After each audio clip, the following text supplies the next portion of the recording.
Hello everyone and welcome to Silverstone for round 14 of the GB3 Championship. This is the second race of the weekend.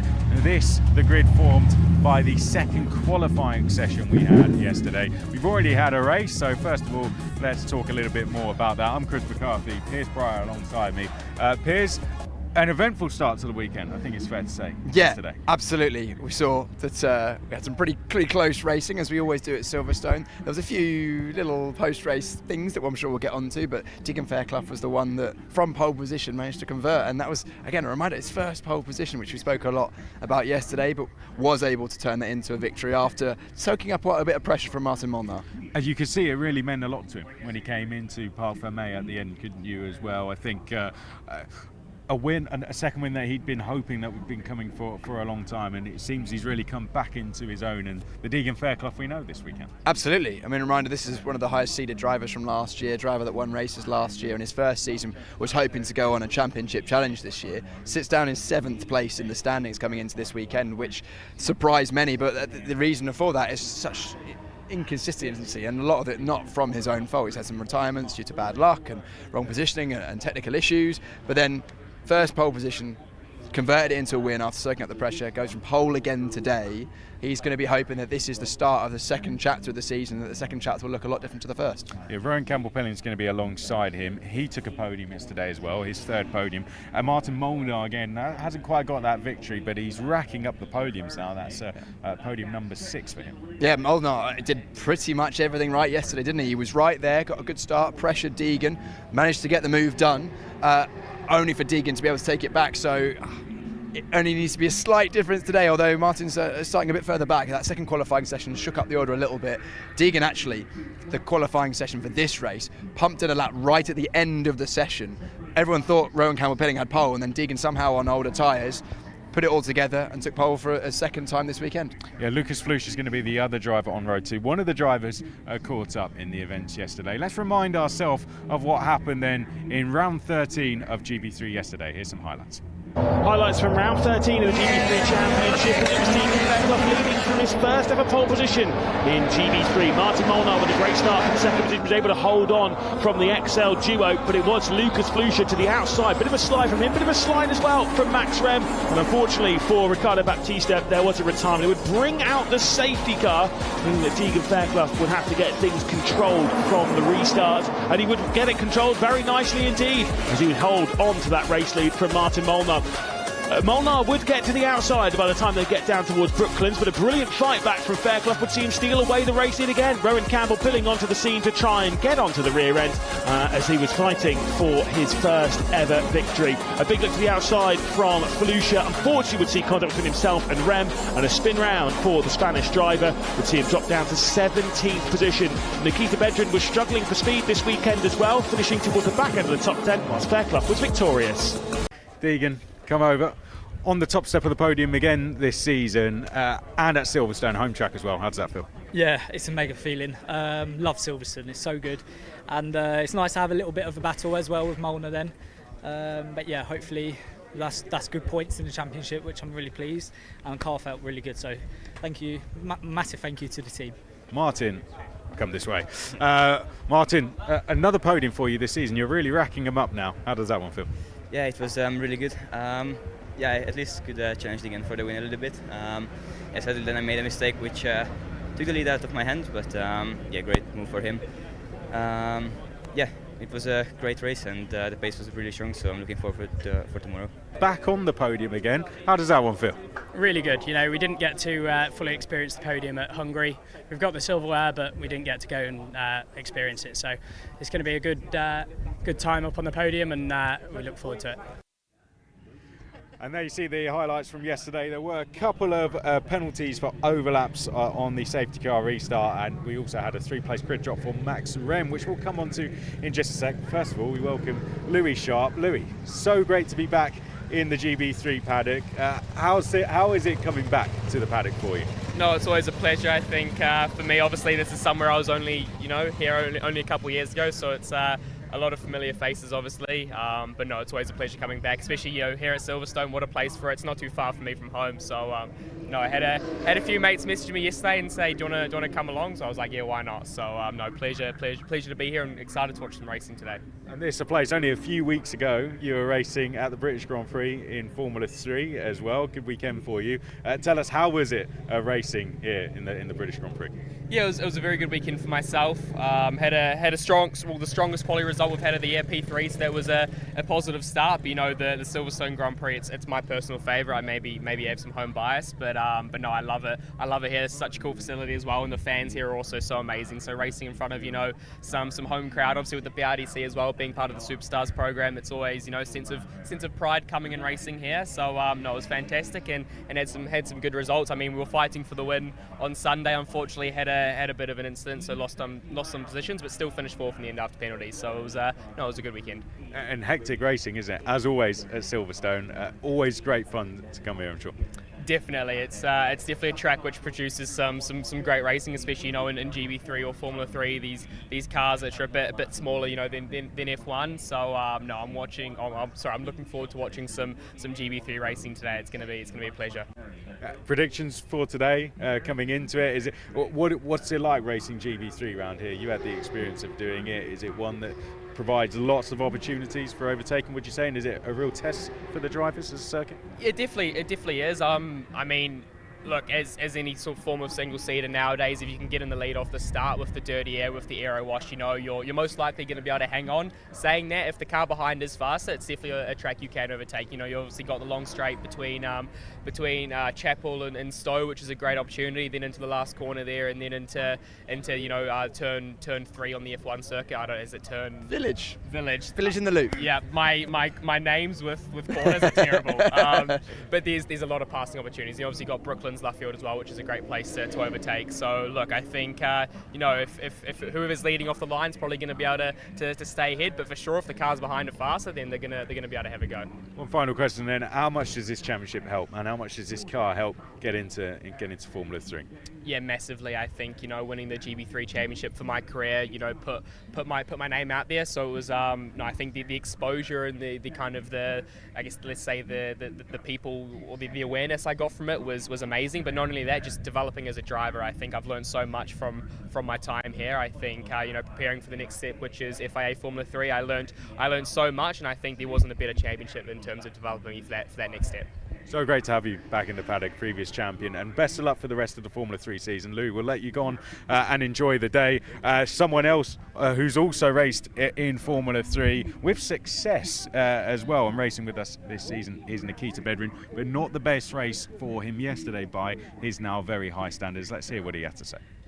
Nikita, last time we were here, pretty dominant performance from yourself. Double pole, double race win, despite you not getting away from the line the best. However, bit of a different story this weekend. What's going on? To be honest, we are struggling all weekend. We drove the whole day yesterday with some issues, which put us on the wrong foot for understanding the balance and stuff. So for today in quali, we came unprepared, and we just decided to send it where we thought it was, and it was just not in the right window. And then for the race, we just had to survive with what we had, honestly. Hopefully we can bounce back tomorrow. I think we've got some good chances to do some steps forward for sure, but so far it's not been going great. No, of course, as the last time out so dominant we were here at Silverstone. However, the season's gone extremely well up until now. I assume you believe that you and the team can bounce back from this maybe not ideal qualifying? Yeah, I think we can for sure make some progress from this. It's important to keep scoring points and to keep maximizing what we got and work with what we got. So as long as we keep doing that, I think we'll be fine. But yeah. And of course, you've got the partial reverse grid. That could play in your favour this weekend. Normally it demotes you. This weekend it could promote you a little bit. How are you feeling about that one? I think we've got a good starting position for last two races. It's about P6 and P6 or something like that. So I think we'll be quite good to fight for good points. It's important we keep it clean, and hopefully we have a bit more pace than today so we can fight for the front. You think there's changes you can make to get your pace close to the front guys? I think should be, yeah. I think we have the capacity to make good steps forward. Nikita, we'll keep an eye on that. It's been an interesting weekend so far. I look forward to seeing how it all plays out. Thank you very much. Championship leader there, Nikita Bedrin, only a second time finishing outside the top 5, finished P8 in the end. What do you think went wrong for him yesterday? It was a tough qualifying for him, wasn't it? We were all expecting him to charge right through to the podium, but it didn't quite happen. Yeah, I think it just shows how tight the things are at the front of the field, really. It's the driver that was double pole, double winner here on the first 2 races of the season, has been on amazing form this season, as you mentioned, on his second time outside the top 5, and a driver that's got a big gap in the championship, but they tried some things on the car over in practice into qualifying, and it didn't work. You just heard, we spoke about it then, they think they've identified. I spoke with the team after that interview as well, and at VRD, and they think they found something on the car that they can change overnight. They didn't want me to reveal it on the broadcast, but they're going to change something overnight, which they'll hope to give them a bit more pace going into today. And I think from 6th place, Bedrin could be a genuine challenger for a podium, if not a win, if he finds the pace that he had at the start of the season. And he has the space in the championship, doesn't he, to be able to afford one bad round, but you don't want to lose the momentum at the same time. I think that's a great point. Yeah, you can. Yeah. Basically, you want to keep your momentum up, because if your rivals see a bit of a chink in the armour, they might try and pounce. We mentioned a couple of penalties. One of those went to Leon Wilson, finished P7 in the end. Let's see what he had to say after the race. Leon, top 10 in the first race, looked pretty promising. However, we've just found out some unfortunate news. Yeah, we had a really good start, so I went from P12 to P7 by the end of the race, so I got a really good start. I think we made up 3 positions on the first lap.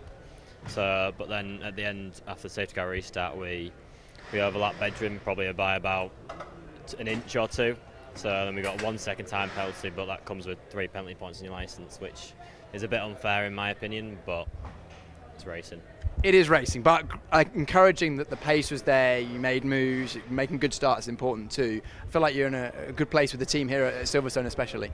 Yeah, no, the car's been amazing. Like, big thanks to the team. So especially after we've had some really poor results with me and my new engineer Alex, we've had a really good start to the weekend. So we could have been a lot higher in qualifying, but just mistakes on my end and setup wise.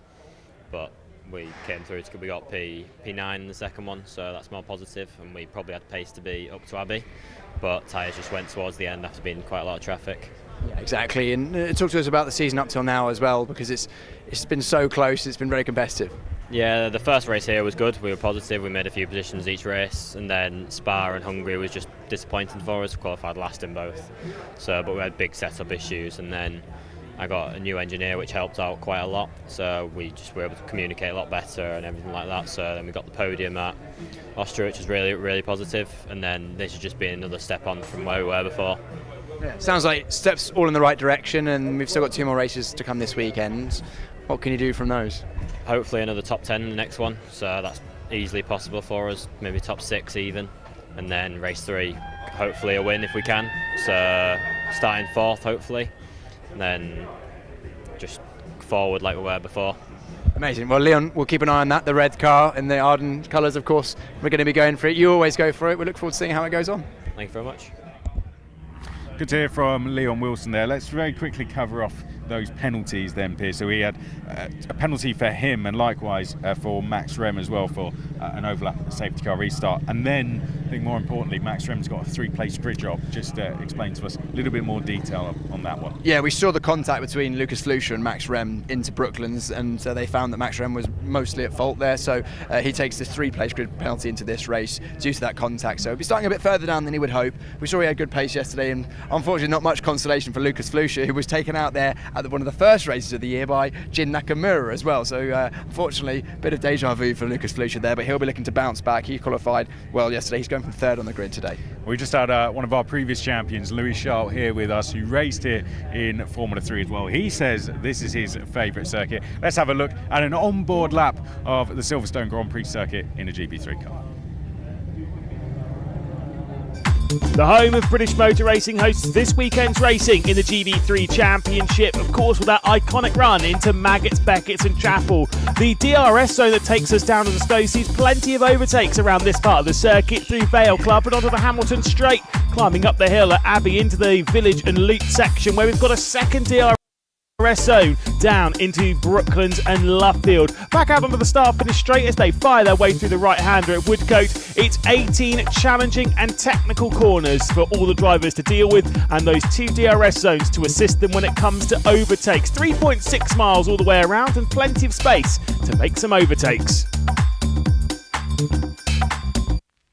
Let's take an onboard lap in the GB3 Championship in 2026 in August here with Dante Vinci for Hill Speed as we head through Copse Corner, nearly flat out in qualifying conditions, and we head down towards the world famous section of corners, Maggots, Beckett's and Chapel. Maggots the right, hit the apex, stay right to open up, Beckett's, stay left, and then the most important of the trio, Chapel here. Get the curb on the apex, plant the throttles. We've got a long, over 700 metre long run towards the next corner, which is Stowe. The hanger straight, DRS will be open. You can see top left hand side of shot, the DRS open on this lap.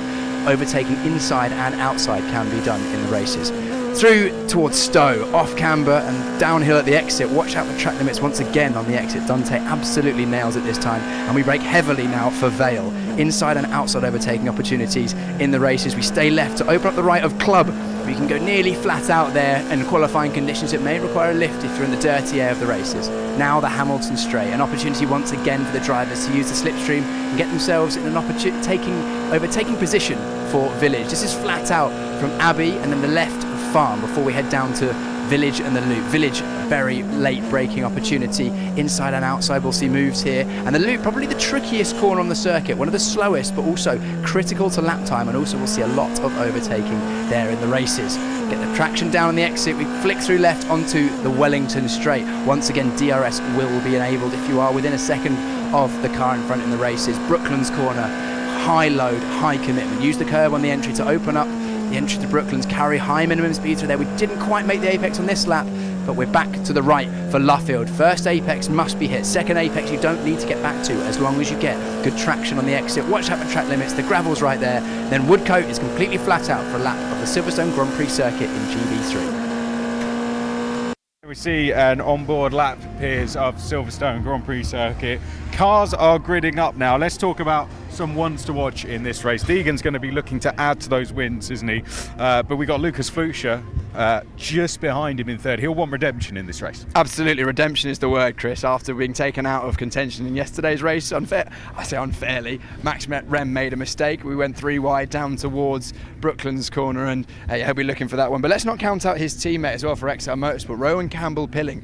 He actually was looking like he was going to be the man on pole in this race. He was fastest at that stage of the race at the end of qualifying, but then at the last moment Deegan Fairclough managed to find a time to just pip him. So Rowan Campbell-Pilling, we're looking for his first victory as well.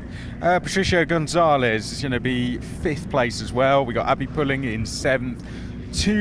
Two podium contenders, would you say, there as well? Yeah, genuinely. I think it's going to be really interesting to see how Patricio Gonzalez goes. We know that VRD car is fast. Took 2 wins here earlier in the year with Bedrin. Bedrin's going to be one to watch. I think we're going to be in for a good one here, Chris. And we haven't had much out on track so far this morning, but it is already warming up, isn't it? What do you expect conditions-wise for the drivers out there? Yeah, I think it's a bit cooler actually than it was yesterday when we last went racing. Conditions similar to qualifying. Of course, a reminder, these tyres will have done qualifying, and maybe some of the drivers will be choosing to use the tyres from yesterday's race as well. So we might see the rear falling away a little bit as it goes off towards the end of the session. And in terms of the season where we are, we're into the second half of it now, isn't it? So do you think for the drivers, they'll be adding more pressure onto themselves for this one? I don't know about more pressure, but they know that this is the part of the season now where they're in the groove. Everyone at this stage is done. We've raced here before. They've been to the European road trip. Everyone's at one with the car. There's going to be less mistakes. They know that if you make a mistake, it's potentially even more punished than it would otherwise have been at early stages of the season. Everyone's so close. We saw it in qualifying, so tight, a second covering more than 10 cars. So looking forward to this one. DRS, of course, don't forget, down 2 of those straights. Looking forward to a good race. And for Rowan Campbell-Pilling, a chance for him to get a first win as well, which might come as a surprise to some people that he hasn't done that quite yet. I think you're right. Rowan Campbell-Pilling genuinely has an opportunity for a win in this one. If he gets away from the line well, gets a good start, we know that you can control the race. But we saw yesterday, overtaking is possible. Deegan Fairclough led early, Molnar went past, Fairclough was able to get back past again, and even if Campbell-Pilling does make a good start and get into the lead, he's going to have a lot of pressure from Fairclough, who knows he's going to be going for as many victories as he can. in the second half of the season. Really excited for it. It's going to be an absolute great race. A circuit we've already been to as well, so I'm sure that helps the drivers in terms of knowledge on track. Yeah, absolutely. That's why I said that I think we're going to see maybe even less mistakes than we do normally, because circuit the drivers test out a lot. We've been here racing already. We can see something shout over the cars because they're so loud. The new 2.4 litre engines are really raspy, but yeah, looking forward to that one. I think start's always crucial, just despite the fact you can overtake it. You can see the cars are just now starting to make their way onto the grid. So with that, let's go straight up to the commentary box with Lewis McGlade. This is round 14 of the GB3 Championship.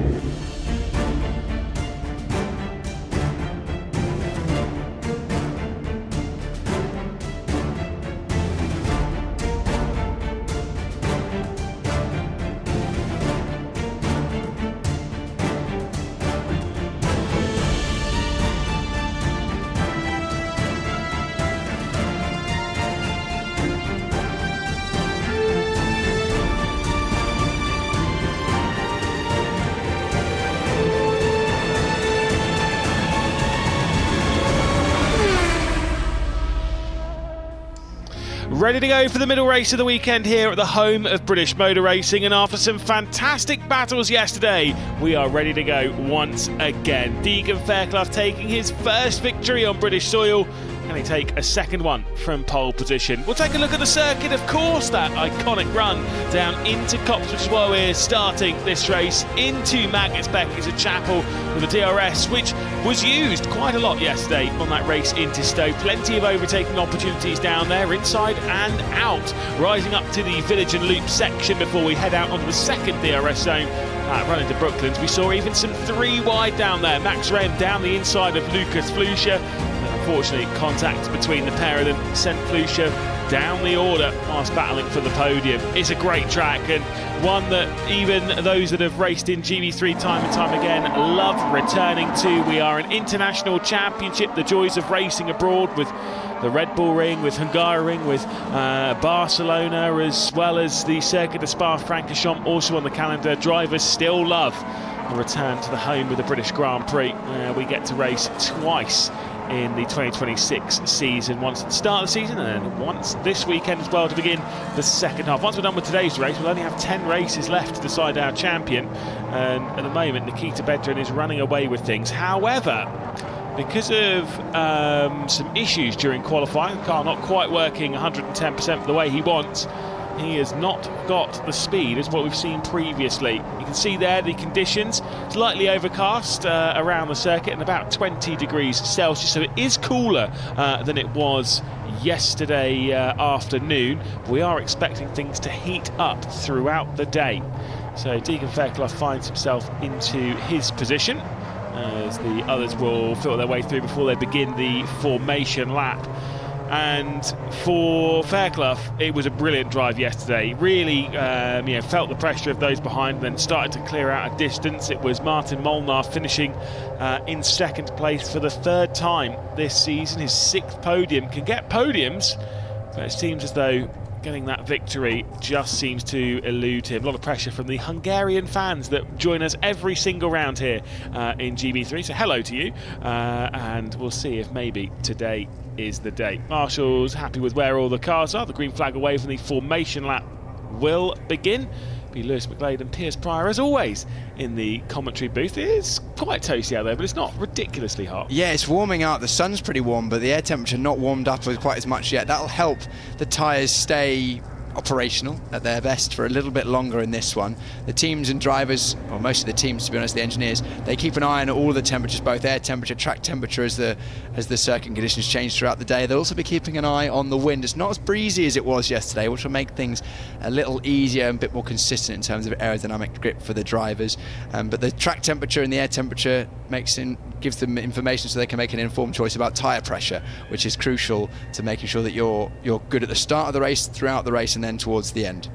And obviously that's one of the main critical things that you can get. If you get those tyre pressures wrong, you are struggling all the way through the race. Yeah, if you go too high on the pressure, you'll be very, very quick straight away, but then you'll fall away quite rapidly, especially the rears or the front left actually around here as well can wear away quite quickly. Or if you go too low, you'll be struggling on the first few laps, you'll lose positions, and then you might come on strong at the end of the race, but we've seen it in years gone by in single-seater racing. The start of the race is where you can gain and lose most positions, and then having to gain them back at the end of the race, you end up losing more time than you gained at the start. And whilst we do see some great battles around here, it can be tricky to find your way up and down the order. We were hearing from a lot of the drivers post-race about the difference in levels of downforce that drivers are taking around here. This is certainly a circuit which is open to interpretation when it comes to changing your downforce levels. And you might be running a bit of a lower wing, so you're faster on the Hanger Straight, faster on the Wellington Straight, but you need that downforce to sometimes push you and keep the tyres from scrubbing to make sure you're looking after them. You'll see them come through Maggots, Beckers and Chapel, and we'll be able to take a look at the starting grid, which Deegan Fairclough will be starting from pole position for a second consecutive race here in GB3, and he'll have Rowan Campbell pilling alongside, who had his podium yesterday in second place. Lucas Fluscher will start from third. Disappointing for him, down to 17th position yesterday. Martin Molnar will start from fourth on row 2. Then it's Patricio Gonzalez ahead of Nikita Bedrin on row 3. All VRD racing between the pair of those. All Rodin back on row 4, with Abby pulling ahead of Maxime Rem, who has been penalised, was originally slated to start from 5th place, but after contact with Lucas Fluscher yesterday, he'll start from 8th. That, at least from race control, will keep them two apart. Leon Wilson will start from 9th. Jacob Micallef will start from 10th position, with Rodrigo Gonzalez in 11th. Eddie Robinson on debut finished in 12th yesterday. That's where he starts in this race as well, with Flynn Jacks and Q Ho Lee making it elite in 12th, 13th and 14th. Dante Vinci will start alongside his teammate in Aurelia Nobel. She'll start from 16th position. We'll get the graphics at the bottom of your screen in just a second, but Taylor Bowes-Nellis, Baptista Fu and Pribble the rest of the field. There is a look at Deegan Fairclough from pole position, and Rowan Cowell pinning alongside. Fluscher and Molnar on row 2. As we'll roll through it again. 5th and 6th will be Patricio Gonzalez and Nikita Bedrin. 7th and 8th position will be Abby Pulling and Maxime Rem after his 3-place grid penalty. And then behind that, Leon Wilson and Jacob Micallef for the high-tech TTR team. Then it is Rodrigo Gonzalez and Eddie Robinson, before we get Flynn Jacks and Q Ho Lee. Flynn Jacks got some good speed around here, finished 4th yesterday. Dante Vinci alongside Aurelia Nobels. And then it's Jack Taylor and Peter Bowes-Nellis, the All-Australian row number 9. Before it's Ricardo Baptista, Yu Hao Fu and Jason Pribble at the back. Piers Pride. Yes. Choice of a victory. Do you think Deegan Fairclough's going to open the floodgates now and start cleaning them? He took his first pole position yesterday, took his first victory on British soil yesterday. Do you reckon he can do it again? You'd be touch pushed to bet against Deegan Fairclough going from pole position, but I wouldn't count out the XL drivers. We've seen how quick Lucas Fluscher was yesterday, has been throughout this season, which is why he was second coming into this event. And also, let's not forget, Rowan Campbell-Pilling actually arguably was quickest in that second qualifying session, which sets the grid for this, until that absolutely last-ditched attempt from Deegan Fairclough, where he managed to just somehow pull a lap out of the bag right at the end, and pretty much everyone thought it was pole. But he'll be going for his first win. I know he always says, I'm just here to learn, just here for my first season, but as a racing driver, you want to win. You're going to take any opportunity. As I said with Chris down in the pit lane, though, it's not going to be easy, even if he does get away. If he does get a good launch, he could put himself on the inside of Fairclough, and I think the start of this race, as often is going to be critical. But we saw overtaking yesterday, didn't we, even for the lead? Yeah, Chris and I were watching the qualifying session for this race from the BRDC grandstand, and I was like, oh, Rowan Campbell-Pilling's on pole, that's fantastic. Went down to the race hub, and Deegan Fairclough's there taking both trophies. I was like, oh, hang on a sec, it was a last lap from him. Well, let's see if he can nail the next 25 minutes. The red lights are on, and we are ready to go racing here at the Silverstone Grand Prix circuit, and it is a great start from Deegan Fairclough, as he'll hold on to the race lead ahead of Rowan Campbell-Pilling into the opening corner. It will be the XL though of Lucas Fluscher dropping back behind, I believe, Martin Molnar. A couple of cars going off the road on the left-hand side, but Deegan Fairclough is going to be leading down the hill into Maggots, Beckers and Chapel. A perfect start again from the Englishman. Yeah, Fairclough brilliant away from the line. We've got side-by-side between Rem and Pulling with a snap of oversteer through Chapel. We've got side-by-side also with the teammates of Elite further back in those yellow cars, but dream start once again from Deegan Fairclough. Went with him, did Rowan Campbell-Pilling. It's lost though from Lucas Flusha.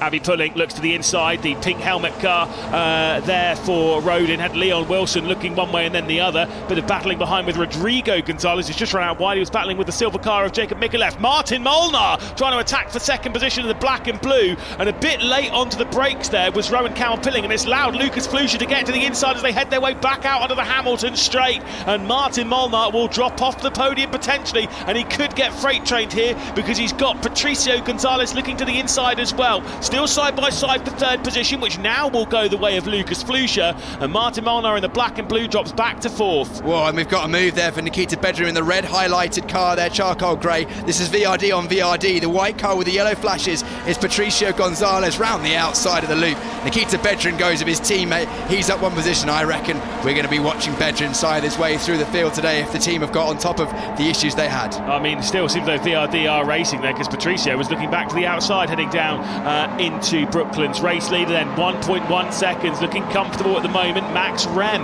in the white and black directly behind this is also onto the scene. 7th position he's running. He's got his eyes on 6th place, which Patricio Gonzalez is the one currently holding. 1 lap completed at Silverstone. Expected, was it 15 lap race from where we're running, with the pace that they run around this circuit, dependent on safety car interventions and whatnot. But Nikita Bedrin's gained one spot. Big slide there through the opening corner. He could be a sitting duck here for his teammate. Yeah, Bedrin looking like he's got past his teammate, but Patricio's been looking very strong this weekend, learning from Nikita Bedrin from the first event of the season, getting closer and closer to his experienced teammate. But Bedrin's had a good run through Maggots and Beckett's. Now Patricio potentially going to be the one who's under pressure from the Max Rem behind. But Molnar, once again, last lap by, looking very strong at the early stage of the race, but an example of if you try and make a move and it's unsuccessful, then you can fall back because it's defensive further back. That's Flynn Jacks looking up the inside. Leon Wilson was also able to use DRS to get past Abby Pulling.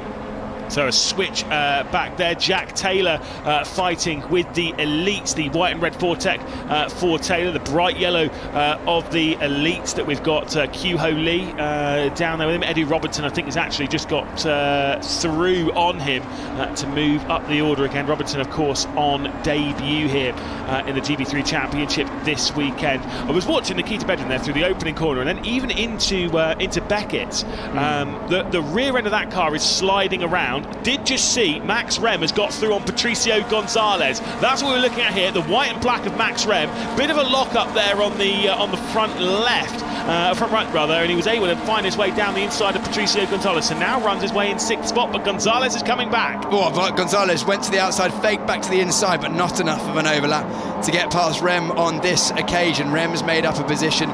We saw that yesterday.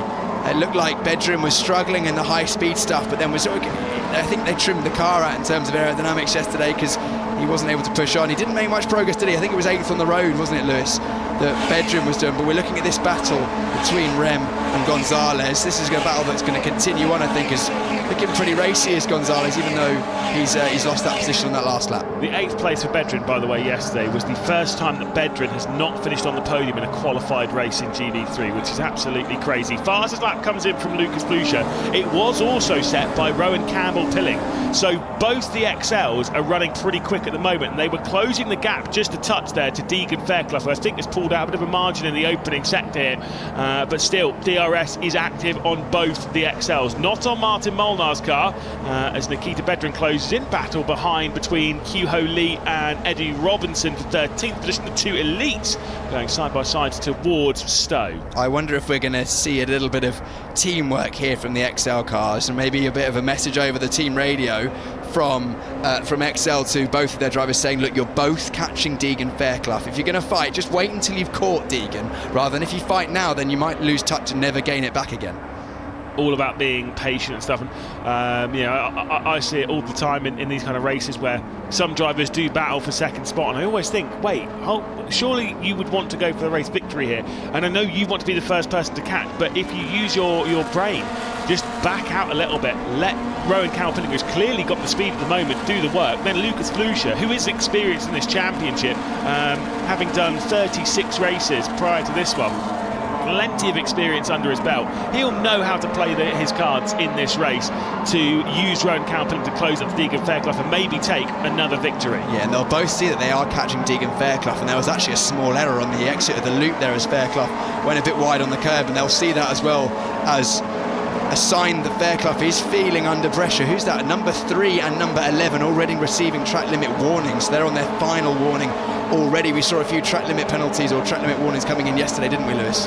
Yeah, Abby Pulling and the 11 of Peter Bowser-Nellis both receiving warnings for track limits. So easy to do, especially on the exit of the opening corner. We saw it in GB4. I think there was 6 drivers that had penalties for track limit excursions. Yeah. And if you're already getting a warning only 6 minutes into a 25-minute race, you've got to be on best behaviour for a very, very long time. You've basically used up all your jokers at that point, because the black and white flag warning basically means you've done it enough times that you do it again, you're going to be expecting a penalty. As Rodrigo Gonzalez going defensive from the 17, or was it the 19 of Kyuho Lee? As we also got side by side, that's Jack Taylor. Yeah, Taylor, Dante Vinci going side by side. Taylor in the white and red. The red and black there of Dante Vinci is on the outside. The fight for 15th place will remain in the hands of Jack Taylor, catching that one and holding on to it. Taylor, I think, has had a decent start to the race, but then has defended a little bit from Eddie Robinson and such. Now is feeling the pressure of both the hill speeds of Dante Vinci and Aurelian Abels. Jason Pripple's not too far off the back for the Nitrous Competitions ADM car either, so there's going to be a bit of fighting in there. Rodrigo Gonzalez defending, as you were pointing out earlier on, trying to keep Kyuho Lee at bay, but Kyuho Lee with the inside run. And he does indeed make that move. He said it's a great overtaking opportunity going from Village into the loop, and definitely showing there. More moves further back. That's Lucas Flusha now pressuring the back of his teammate Campbell Pilling. They're both for XL Motorsport. This is a battle for 2nd and 3rd places. So clearly, I think Flusha may be slightly frustrated that Campbell Pilling is not able to close in within half a second of Fairclough. Maybe Lucas Flusha thinks if I can get through, I can then close the gap and pressure Fairclough for the lead. Fastest laps just come in from Deegan Fairclough, your race leader. It goes out to 0.6 of a second. It was 0.2 quicker on the previous lap than Rowan Campbell Pilling, and that maybe is where that frustration is coming. Lucas Flusha will be well aware as to how big Deegan Fairclough's car should be ahead of him, and the fact that it's just gotten that little bit smaller will probably frustrate the Spaniard. Big slide there from Deegan Fairclough going through the exit of Magnus Beckes and Chapel. That'll cost him a little bit of time out to the hanger straight. You can see also the body language there of Fairclough on the exit, just holding right a bit longer, then jinking to the left. That means he's trying to break the toe ever so slightly, which means he feels under pressure. He will have known he's made a mistake on the exit of Chapel, which is probably one of the places on the circuit where you don't want to make a mistake. It's a critical exit, especially as a car right behind you. You make a poor exit out of there, it's going to leave you under pressure. And don't forget, Campbell Pilling and Flusha will both have the DRS down to Hanger Straight and also towards Brooklands at Wellington. I'm finding it's quite entertaining though between the trio here. They remain close. You kind of think that Lucas Flusha will be trying to find his way past Rowan Campbell Pilling, who I think's pace is just dropping off ever so slightly. He was 0.2 slower than Deegan Fairclough in the middle sector, and a 10th faster than the first because of the DRS. So he's starting to struggle maybe a little bit for the tyres. Could have been, you were pointing out earlier, could have been an XL start that with quite high tyre pressures here, so they can go on the attack early, and maybe Deegan Fairclough's now coming back into the window. Potentially, this is conjecture, because obviously I don't see what the teams put their pressures out. Of course, they wouldn't let me see that, but the ebb and flow of pace now suggests that potentially the XLs have got a bit more pace as they've both closed in. Oh, actually, a mistake through Brooklands there. Wide was Flusha. That's dropped him off the back of Campbell Pilling, and will give Campbell Pilling a bit of free air to give him a bit more freedom to try and attack the back of Deegan Fairclough in the high tech at the front of the field. Black and orange, warning flag there for the number 21 of Patricio Gonzalez for track limits. So you got to see it right there on your screen as to how the drivers find out about their warnings. Obviously they get it on the radio as well from their engineers, but also you get it from race control over the side of the wall, just in case there was any radio communications. You don't have any excuses to miss that one. Well, that's the official method of communication to the drivers, is the flag still to this day, because it's a guaranteed real world thing, so the drivers need to keep an eye on that, not just rely on their engineers as well, although the engineers will keep them updated too. But now look at this gap visually closer. That last lap Campbell Pilling. In fact, I don't think it was a very good lap at all from Fairclough, a 52.4, 4 tenths faster than his previous, whereas a personal best from Campbell Pilling and a personal best first sector as well from Campbell Pilling puts Campbell Pilling within 4 tenths, although a good run through Vale and Club has seen that gap eke out just a little bit to just over 4 tenths on the exit. In fact, 7 tenths, so I don't know what happened to Campbell Pilling through Stowe and Vale, or maybe Fairclough just pushing on.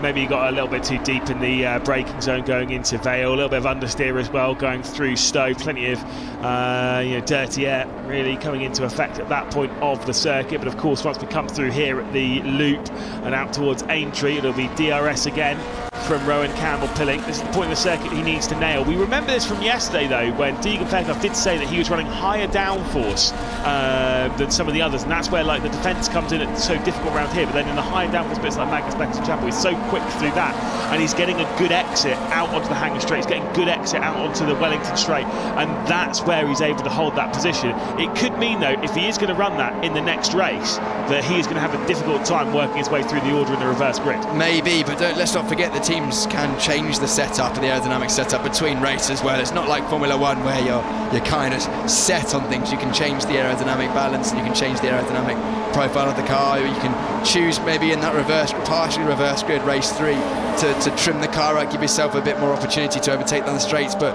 if you do that, then you have less grip to the corners. Love seeing the cars dance on the limit of grip through Magnus Beckers and Chapel. It's a section of corners that is world famous, and for the right reasons. As we look at Nikita Bedrin in the VRD there, he's the one that set the fastest lap on that last lap, the first driver to dip into the 51s in this race, and actually Campbell Pilling fastest of anyone in the first sector, so a bit of an ebb and flow of pace at the front of the field between Fairclough and Campbell Pilling. If you haven't seen a downforce car work their way through Magnus Beckers and Chapel, be it at the British Grand Prix or for one of the rounds here in GB3 and GB4, I do highly recommend next year, if you're in the you've got the available time, come to Silverstone and watch it. TV does not do it justice. It is impressive on television, but when you see the change of direction with your own eyes, you just how their necks remain as strong as that. It's all the fitness training that these drivers have to do to get ready and available for a GB3 race is crazy. Yeah, it is. It's both the cardiovascular and overall fitness, but as you mentioned, Lewis, the neck specifically, and Silverstone is one of the hardest circuits on the drivers physically in terms of the neck as well, because there's such long corners, such high G-force, high speed corners. The higher the speed corners, the more grip the car has, the more aerodynamic grip, so the more G-force it carries to the corner. And I'm not overstating this, it's not hyperbole, but a normal human being jumping in a car and going around the circuit at this speed, you will not be able to hold your head up. And I'm not exaggerating. Like, I've had the chance to drive this car in real life at Bedford Autodrome, which is the test circuit, which is a much lower speed, much lower grip, much lower down, overall grip G-force circuit. And I used to race these cars, so I'm somewhat more neck trained, even though I haven't done a lot of training recently. But honestly, keeping your head upright is so difficult. And then for 25 minutes back to back to back, left to right through Magnus Beckers and Chapel, then Stowe and so on. It's a real challenge, and why these drivers train so hard. And as young athletes, I mean, if you see any of them in the paddock, there's not an excess gram of fat kicking around anywhere on this grid. Just in the commentary booth, that's absolutely fine. 11 minutes left to go. All of the drivers in the top 5 were in the 51s on the previous lap, apart from Nikita Bedrin, who's at a 52.2, got closed in by Maxime Rennes by about half a second on the previous lap, and Lucas Flusha, who set a PB, but it wasn't really fast compared to the two ahead of him. The two ahead set at 151.9 between the pair of them, a little bit quicker for Rowan Campbell Pilling, but a 52.189 will leave Lucas Flusha potentially being caught here by Martin Molnar. 10 minutes left to go in the race. From the time they cross the line, we should have 6 laps left of this second race here at Silverstone. Just an example of how close and competitive it is at the front of the field in GB3. The last laps from our top 6 drivers: 51.9, 51.9, 52.1, 51.9, 51.9, 51.8. That's our top 6 drivers on the last lap alone. So close, which is why we don't see, other. If you come from sort of touring cars, you'll see lap on lap overtaking. But ultimately, the level of these drivers are driving at the best drivers in this grid will go on, some of them to FIA Formula 3, GTs, whatever they choose to do, and will almost certainly be at the front of the field in that. These are some of the best young single-seater drivers in the world going around there, racing within a tenth of a second of each other, and they don't really make mistakes. A mistake for one of these drivers is losing a tenth on a corner or a sector. Yeah. Not losing half a second at a time. The mistakes are what we just saw there from Jacob McGlade. He turned in a little bit too late going into Copse and picked up a little bit of dust and dirt on the outside, and he probably dragged himself a little bit off the apex. That's a mistake at this level. Crazy levels of consistency. Really good first sector there from Rowan Campbell-Pilling, who was 2/10 faster than Deegan Fairclough, who you just saw at the bottom of your screen, set the fastest lap, 1:58.841, 1:51.883 for Rowan Campbell-Pilling. Still in the 52s for Lucas Flusha behind, who is dropping well out of contention. Still plenty more opportunities for Campbell-Pilling to try and get himself ahead and take his first victory in GB3. He's had 2 podiums, both of which are third, one of which of course was at Hungary, which he was promoted onto. Didn't get to stand on the rostrum that day, and of course one was yesterday where he did finally get to stand on it. Yeah, it's interesting, the ebb and flow of pace. Fairclough, purple lap, last lap, fast lap of the race, but as you mentioned, Lewis, only 400 slow as Campbell-Pilling, but then Campbell-Pilling able to pull nearly 2/10 in the first sector, but then you go through the middle sector, sector 2, or there's 2 middle sectors, sector 4 sectors here, isn't there? But the middle sectors, it just seems like Fairclough in those middle sectors able to keep the car exactly where he wants it, but then actually visually, again, closer than at any point in this race, Campbell-Pilling within 3/10 now, so let's keep half an eye on that while we look back towards Bedrin, who's beginning to pressure the back of the blue car of Molnar. Big slide going into Luffield from Max Rem as well, as they get that one slowed down, the change direction out of Brooklands, then into Luffield for the race lead. It sits at 3/10 of a second. Wasn't a personal best lap from either of them. 52.2 for Fairclough, 52.0 for Rowan Campbell-Pilling. That gap, 3/10 of a second. Is Deegan Fairclough starting to struggle for speed now as we head into the later portions of this race? And will Rowan Campbell-Pilling, surely he'll get at least one opportunity to try and pass Deegan Fairclough. Martin Molnar will do his very best to try and keep Nikita Bedrin at bay. Molnar sits second in the championship, 235 points to his name. Nikita Bedrin first in the championship, about 100 points clear. Yeah, Bedrin dominant so far this season. Not everything going his way this weekend. Hasn't set the fast lap of the race either, which is unusual for Bedrin. He's been so fast throughout this season, but in the dirty air, let's not forget, but he is closing in on the back of Molnar. We've seen those two do battle a couple of times this year, haven't we, Lewis? And potentially going to have a last quarter of the race that may see them go to battle once again. Molnar's having a very similar season in certain respects to what we saw from Deegan Fairclough last year. Got the speed, got the relative consistency, but can't quite get that victory. It did take Deegan Fairclough until the very last race, or to the very last weekend and the penultimate race of the season to take his first victory when we went to the Temple of Speed in Monza. I get a feeling that Molnar might be in that same kind of camp, because he's always up and around the front. Very rarely do you see him outside of the top 10, but now runs in 4th position, feeling that pressure from Nikita Bedrin, but doesn't have the pace to close up to Lucas Flusha, who is dragging himself, by the way, back into contention a little bit. I thought he was absolutely done for in the afternoon, but he's dragged himself back to within a second of Rowan Campbell-Pilling. We're picking up DRS for the final 4 laps of this race. Yeah, here we go into Copse once again. Just a lift in race conditions. It would have been nearly flat out, I think, in qualifying for the drivers, depending on the wind direction actually, and that might be something worth mentioning, is that the wind is a lot lower today. Yesterday we had a bit of a blustery wind, which affects the cars quite a lot. You know, a corner which can be flat out with the wind in one direction can be almost a break and a down change when the wind changes direction, but very still almost perfect conditions, I would say, for racing this morning. Still air, cool air, sun's out, and ideal to go GB3 racing. And GB3 racing we may well have, as you could see the DRS open once again on the rear wing flap of the number 8 Campbell-Pilling there in second place. The XL Motorsport car with the pink highlights visually once again, but this is the part of the circuit where Fairclough has been so strong. Through Vale and Club and then through the Village and Loop section, it seems like every lap he just has a little bit on Campbell-Pilling. But this is where I think you can tell that there is a higher downforce setup being done for Deegan Fairclough's car, because we've got the speed traps here, and Martin Molnar, who also doesn't have any DRS, he did it was 153.5 miles an hour, which, by the way, is mental fast. For Deegan Fairclough, it was 151.1. So it's two and a bit mile an hour slower than Molnar, who's having Nikita Bedrin looking down his inside. But the car behind him, Rowan Calpilling, was 6 miles an hour faster in the speed trap because the DRS, because the slipstream. But Deegan Fairclough is using that downforce to carry the speed out onto the hangar straight and is just about holding enough of a gap. Yeah, and 6 miles an hour or 2 miles an hour, depending on who your reference lap is or reference speed is doesn't sound like a huge amount, but at racing pace, because these drivers are so close, you really do feel it. If you're 6 miles an hour, it feels like you're marching up to the car in front, but you have to be close enough to then actually affect a move, and that's the thing that Campbell Pilling is not just able to do. He's not quite close enough to force Fairclough to go defensive. He can get close enough to force Fairclough to move to the inside. That's when it's game on. Same with Molnar and Bedrin, to be fair. 3 laps left to go in the second race of the weekend, and we've got a couple of battles out there on the circuit. We've got the battle for the race lead, but Deegan Fairclough pulls out that gap. I'm sure he'll close back in here in the DRS. Martin Molnar here out a little bit wide onto the hangar straight, and Nikita Bedrin in the charcoal grey and the red is very close indeed. He's got the DRS open in the fight for 4th position, but he just isn't close enough to dive one down the inside of Martin Molnar.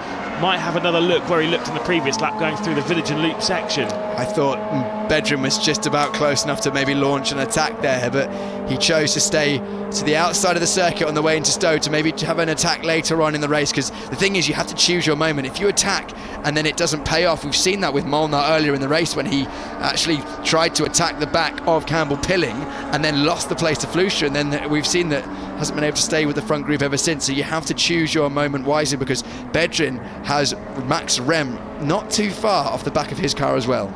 Yeah, and Rem will get aggressive when he needs to. He's battled for podiums quite a few times this season. Unfortunately, had a couple taken away from him. That was not ideal through Village and the Loop for Martin Molnar. And Nikita Bedrin is as close as he's been. I'm sure Molnar will be getting a little bit of slipstream from those ahead. It'll be helping him a touch, but Nikita Bedrin's closing in. Not close enough to dive one down the inside. And I get the feeling as well, Bedrin's not going to take any major risks here. 5th place is still a solid result for him. He needs not to take any risks, because he's just received a black and white flag for track limits as well, has the number 20 of Bedrin that we're looking at. So he can't afford to push too hard and run beyond track limits, otherwise he'll be expecting a 5-second penalty. There it is, confirmation, number 20, Nikita Bedrin. No more free passes at track limits, and actually visually dropped off the back a little bit of Molnar on this lap. He may be thinking, do you know what, points wise, 5th place, not bad. Yeah, exactly. I mean, he'll want to win every single race of the season, but he's got such a large championship lead, and the driver ahead of him is the one second in the championship. So it's all final. Though Flusha should potentially retake over second in the title race after this one. I think it might be a little bit too much of a gap, but we'll update you with that post-race. Remains close, penultimate lap, so penultimate opportunities going down towards the end of the hangar straight for Rowan Campbell Pilling. There isn't anything just yet for him. The thing is, Campbell Pilling's been throwing everything he possibly can at this race, but Deegan Fairclough has not made a mistake in the right spot for him to take advantage of. Even there, like a little bit sliding coming out through the Vale chicane. But it's fine, because there's no overtaking opportunity around here. It's very Deegan style, isn't it? Pushing on the absolute limit of grip, but we see him hustle the high-tech car. Have done ever since he joined the championship last season, but not making any major mistakes so far. Trying not to commentator's curse Deegan Fairclough here, but you know, he's driven so well. All it would have taken is Fairclough to feel a bit of pressure into one of these braking zones, brake on the inside of the corner to defend a position that he didn't need to, and then Campbell Pilling would have been right there and in a better position to make a move. But with just over a minute to go, I can't see a way through for Campbell Pilling at this stage without a mistake from Fairclough, which are very infrequent. I don't believe in the commentator's curse, but considering Deegan Fairclough's luck so far in the 2026 season, I'm not going to tempt fate. One final lap as they continue racing around the Silverstone circuit. The gap out to about 0.6 of a second as Fairclough will lead across the line. Camp filling behind and Lucas Flusha. Great result for Excel, great speed they've been showing this weekend. Molnar about 2.5 seconds off the back of it. We've got 3 cars fighting first, second and third, 3 for 4th, 5th and 6th as well. As Patricio Gonzalez has probably had a pretty boring run in 7th spot. It's Wilson behind that, then Flynn Jackson, Abby Pulling at the back of the top 10. I must say, a very good visual guess at the gap there, Lewis. She said it must have gone out to about 6/10. It was 0.598, only 2,000. I'm a professional, it's fine. You know what you're doing, Lewis. But here we go, down. Someone else who knows what they're doing is Deegan Fairclough, again taking victory, as you mentioned, for the first time on UK soil yesterday in the GB3 Championship. A driver that is used to winning before his GB3 career, was a record-winning British F4, my mistake, race winner, wasn't he, the season before? Was it 14 victories, I think he took that season, to take the most victories in a single season in British F4, and then came into the championship last year. It was a mistake, actually, in the background for Campbell Pilling, dropping a wheel wide. He might be under pressure from his teammate of Lucas Flusha, because that exit at Club gives you the run all the way through at Abbey, Farm and down towards Village and the Loop. Honestly, I thought he spun there for a second, but then there wasn't any noise of it, so I was like, no, he's all right. That's a tough one there. That's brutal. Easy to do, though. That curb on the exit of Club, you run two wheels just too wide and the car bottoms out at the rear of the car. That reduces your rear grip and you can have a snap of oversteer, which can cost you, but Campbell Pilling just about got away with it that time. Well, we've only got one final sector to deal with and a few final corners as Deegan Fairclough will lead the field towards the checkered flag. It's a long time waiting for his first victory this season when he took it obviously a few weeks ago back in Hungary.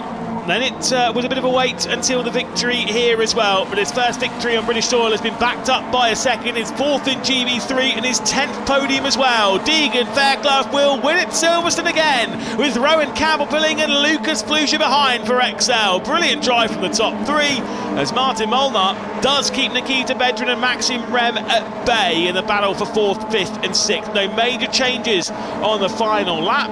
No penalties as well to speak of when it comes to track limits. Plenty of warnings, but everyone got there and then thought, right, that's me done. Everyone heeded the warnings as far as we're aware. There may well be updates after the race, because who knows, they may have done a track limits on the last lap. But yes, absolutely right, Lewis, there is over the line. Jason Pribble making up a couple of positions in the end as well. Obviously, you can find all of the penalties and such for the GB3 Championship at gb-3.net, along with GB3 social media over on Twitter and Instagram. What's this happening with Deegan Fairclough? He's driving two wheels on the grass, or what's left of the grass in this in the heat and barren grass of Silverstone.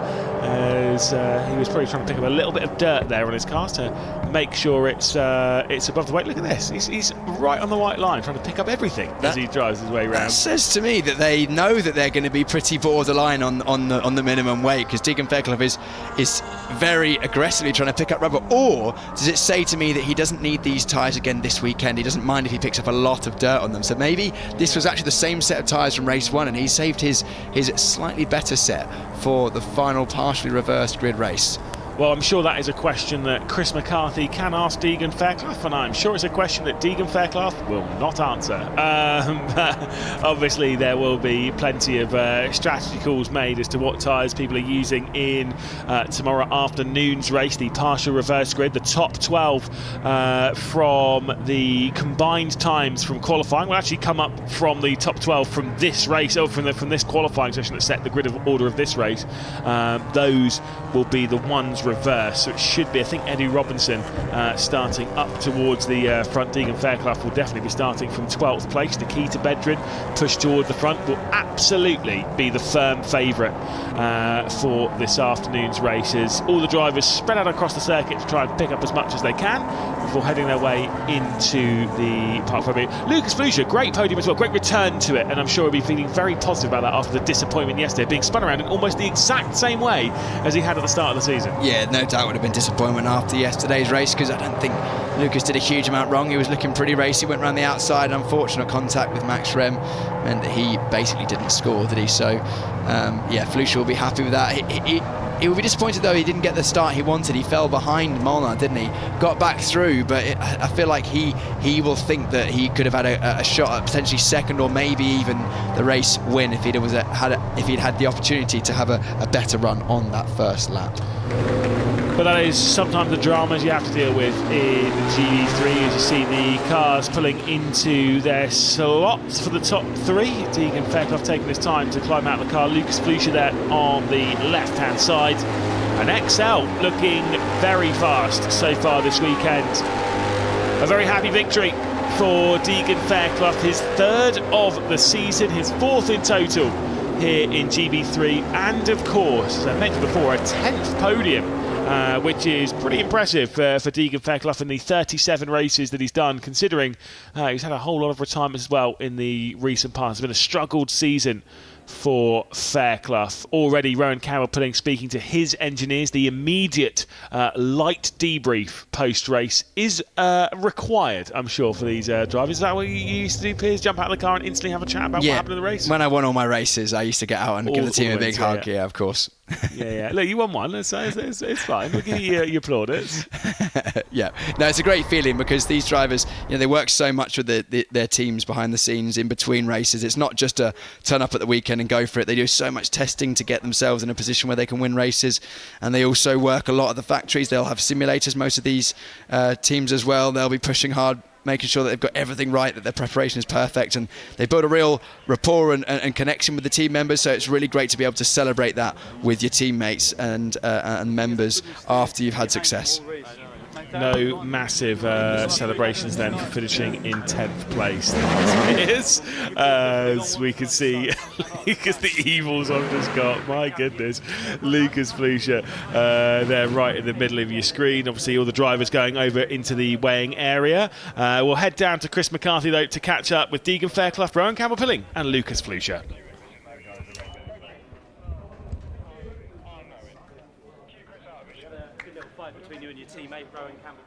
Thank you, guys. Yes, down here in Parc Fermé, drivers just going to get weighed at the moment, and really good scenes for Deegan Fairclough. Really good scenes for Deegan Fairclough, who has just taken back-to-back wins here, and a double podium for the XL Motorsport team as well, with Rowan Campbell-Pilling and Lucas Flusha as well. We'll go and catch up with the drivers in just a sec. We're just waiting for Deegan Fairclough to come over. In the meantime, let's look to catch up with some of the XL drivers as well. We can see the drivers just going in to get weighed now. A very close race, that one. Overall, went all the way to the last lap. So we'll go and have a look and see if we can get our race winner in. In the meantime, let's speak to Lucas Flusha. We'll just grab him now. Lucas, another podium for you. We'll just let Deegan have some more celebrations, but 7th podium for you now in GB3, and podium-wise, very good for you. Yeah, strong results. I don't think it's what we wanted, but car's been there all weekend. Yeah, just a bit disappointed we can't get the win this weekend. We definitely had the pace for it, but sometimes it happens racing. But yeah, just trying to maximize all we can. But championship-wise, very good for you. You're getting really good points on the board in this race now, and good to come back like this after what happened yesterday. Yeah, definitely getting closer. I mean, we're not thinking much about the championship stream, about yesterday. Nothing I could do there. But yeah, I mean, we just go round by round, maximizing all we can and doing all we can. And I think we obviously have the car to be up there, so just getting closer. Close race overall as well. Do you think that gives you the confidence that you can drive through the pack in the reverse grid race? Yeah, for sure. We always have that confidence. We have good racing. So yeah, just keep a cool-minded, head down, and just keep pushing. Well done, Lucas. Another podium for you in GB3. Okay, should we go and find Deegan Fairclough? You can spin round. Oh, hello, Rowan. Well, this just happened. Rowan Campbell-Pilling, another podium. 3 for you now in GB3. Championship-wise, you're having a very good weekend. Yeah, no, really strong. I think, yeah, like I said yesterday, the car's been on rails since Thursday, so really, really strong performance from the team, and 2 XLs on the podium as well, which is always great. Absolutely that. It's been a really good weekend so far. A very, very close race all the way to the end as well. Yeah, I mean, we kept Deegan on his toes, which was a job and a half to say the least, but yeah, I said a minute ago in another interview, he didn't put a foot wrong, to be fair to him. So no, he did a really good job. I think if we could have just maximised Sector 2 a little bit more, we probably could have given it a better go, but you live and you learn, and that's what we're here to do. It's a very sensible approach to take. Sometimes you just have to maybe accept that second's the best you can do, but absolutely, it's championship-wise, this is good for you. Yeah, exactly. I mean, we'll take second all day long. If we'd have come to Thursday and you'd have told me we'd have got a P3 and a P2 in the non-reverse grid races, then I'd have snatched your hand off for it. So no, stonking result, and yeah, looking forward to having some fun this afternoon in race 3. Huge congratulations, well done. Good luck later. Thank you very much, Chris. Well done to Rowan. We'll let Deegan come to us. I'm set up, ready to go, ready to speak to race winner Deegan Fairclough yet again. Whoops. I had a moment there. You didn't have any moments on track. You didn't put a foot wrong out there. Yeah, I mean, it was definitely a tough one. Both XLs hunting me down. They didn't make it easy, and yeah, I'm just so pleased. This weekend's been phenomenal, and it's just a massive thank you to all my supporters and everyone at High Tech. They've been working super hard. I mean, this must feel, in this season, a real breakthrough weekend, and one that's been a long time coming for you. Yeah, I mean, you've just said exactly that, and it's nice to have a double win now and finally get my first pole in GB3. It's nice. It's been a really good weekend, and I'm so pleased. If you could pick any circuit to get 2 wins, I think, and 2 poles, Silverstone would probably be top of the list. Yeah, exactly. Home circuit and being supported by the BRDC is very privileged, and I've had my F1 test here, so I have had a lot of memories here, and yeah, this is just added to it. You're creating a lot of happy memories. I'm sure there's many more to come here as well. Yeah, fingers crossed, hopefully. Good luck for the race later, and congratulations, Deegan. Thank you very much. Well done to Deegan Fairclough. I'll come round to you guys. There you go. Wow, what another race. Deegan Fairclough's car, you can see just behind me now. It's been a superb weekend for him so far, and the XL team, 2 cars on the podium for them as well. A team that just keeps getting better and better within the junior categories of this sport. Let's have a look back at the highlights then from that race before we go over to the podium. Highlights from round 14 of the GB3 Championship, partnered by the BRDC, as Deegan Fairclough would lead away from pole position.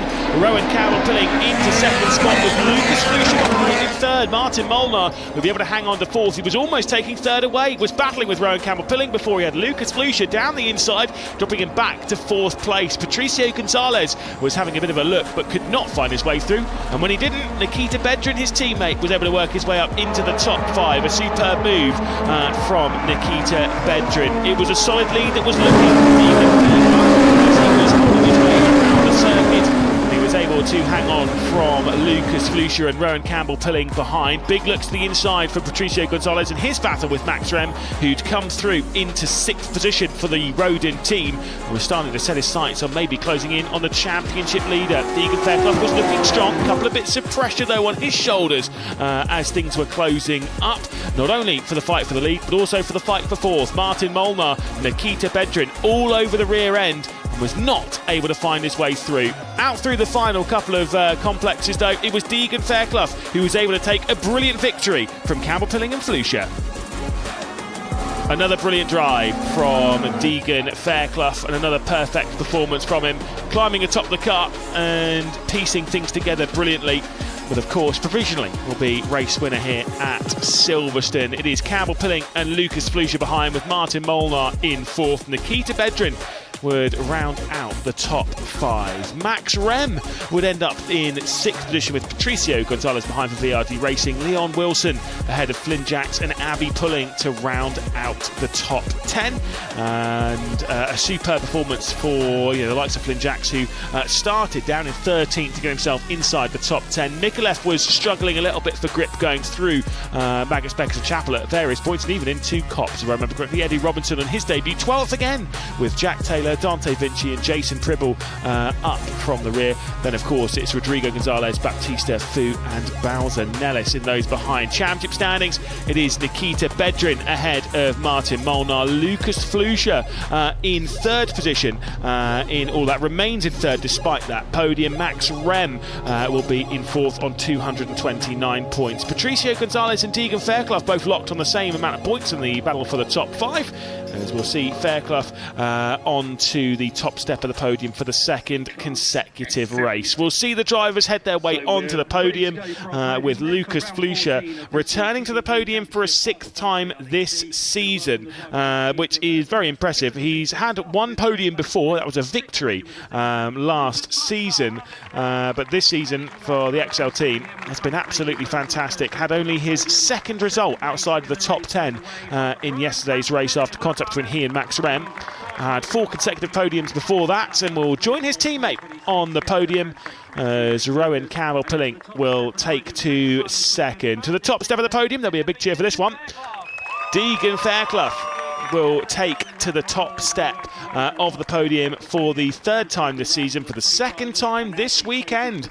A weekend which seems to belong to him. He'll win of course, the Omologato One to Watch award as well for the highest amount of points scored in the opening 2 races of a given weekend. That'll definitely be the way of Deegan Fairclough this weekend. 2 pole positions and 2 race victories. It was an excellent round last time from Nikita Bedrin, who got a first and a second back at the Red Bull Ring. And I wonder if maybe Deegan Fairclough is eyeing up the same thing. They might have to change the setup on the high-tech car to get a bit more aggressive to try and work his way through from 12th position in that race. He's got a lot of work to do from there, especially when Nikita Bedrin, the championship leader, will be starting from the top 5 and definitely will be the favourite. They did spray some bubbles around yesterday, and they are doing the same thing again. Lucas Fluscher has jumped off the podium and got out of there. He doesn't want to have a wet race suit heading into this afternoon's race when we return for that partial reverse grid. But Deegan Fairclough is showing his pace once again here in GB3 as he's able to take yet another victory. Could he be turning his season around? A season which has seen him retire from 5 races.